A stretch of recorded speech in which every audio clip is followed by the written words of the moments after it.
This is an amazing thing. I've seen the pictures. I think the pictures are coming up. It's an artist's impression that I've seen, and it's genuinely stunning, genuinely impressive. Is this actually what you saw in your vision? No, I just sort of had a flash through my mind, and this idea of building something by the motorway made up of 1 million bricks, where each brick represents an answered prayer.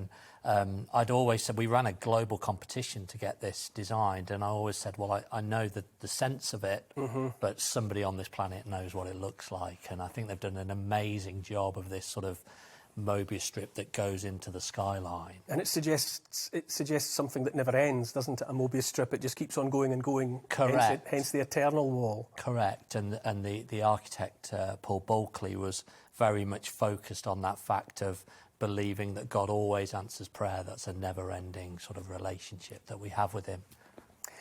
What are your hopes for the wall? If and when it's there on the outskirts of Birmingham, what do you hope people will take and get? It's definitely a when.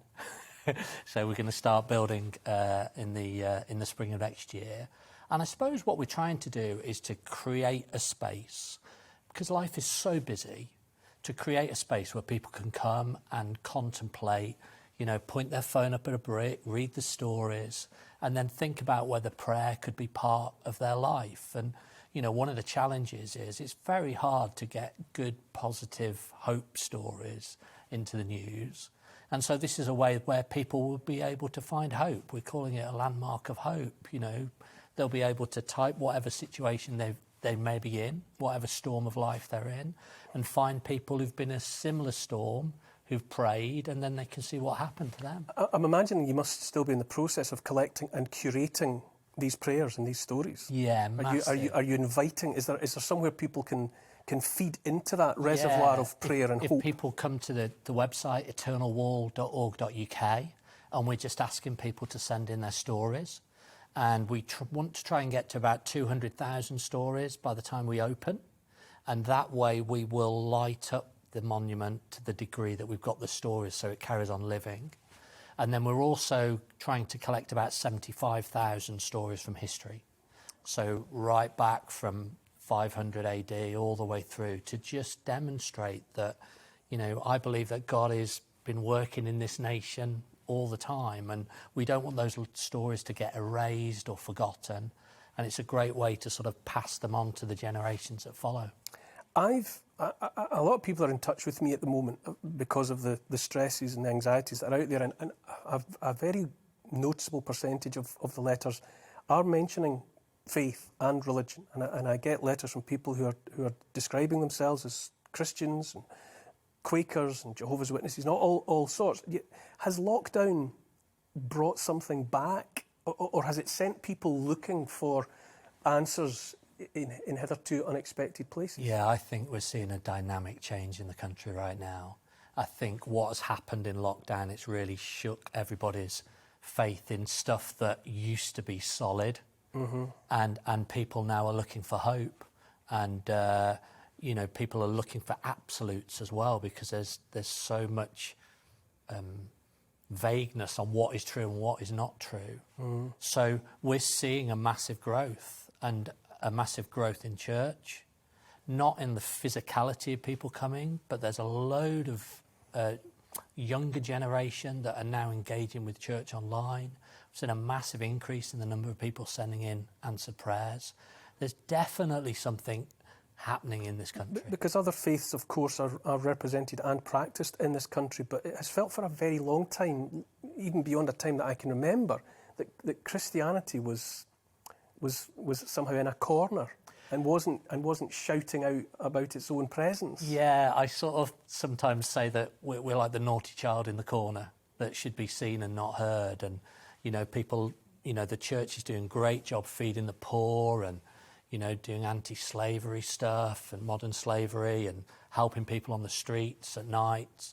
But it's like we're not allowed to say what we believe. Mm-hmm. And one of the things we're doing here is, I know it's bold and audacious and big, but we want to say, actually, the reason we're doing all these things is because of Jesus. And this monument, I think, this landmark will tell the stories of what it's like to have a relationship.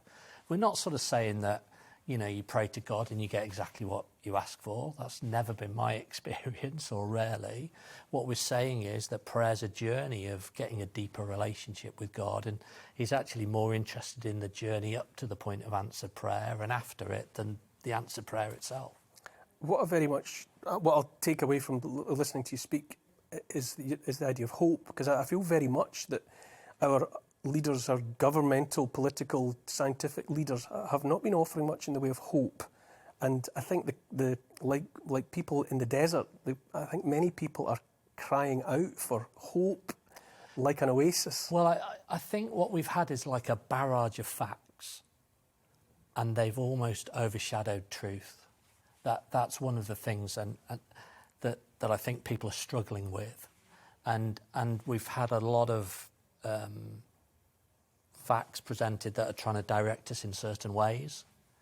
And I sort of believe that God... How long is it going to take to create this monument? The scale of it is breathtaking. I mean, twice the height of the Angel of the North, visible from 6 miles away. I mean, it sounds like the sort of thing that might be visible, as you're coming into land at Birmingham Airport, you'll see it. That's correct. How much of what scale of project is it to put that up? Well, I mean, it's been a 17-year journey so far. So 17 years? 17 years, but we're very, very close to starting the build now. I looked a lot better 17 years ago. And I hadn't appreciated how long a journey you'd been on. Yeah. So what we will be doing is we're building like these 96 blocks that will all be delivered to the site, which will only take a few months to put together. But we estimate we'll have this finished by the end of 23. And what we're trying to do now, we've got planning permission, we've got the road in place, that's being built in November, we've got money for the foundations, and so we're doing a big crowdfunding push. And if we can raise £2.5 million, and the website's, I've got to put it in, haven't I? The website's crowdfunder.co.uk/eternal wall. If we can raise that money, we've had a phenomenal start so far, we'll start building. And it's just, for me, it's exciting. It's been a long, long journey, but this is not just a dream now, it's a reality. It's going to happen.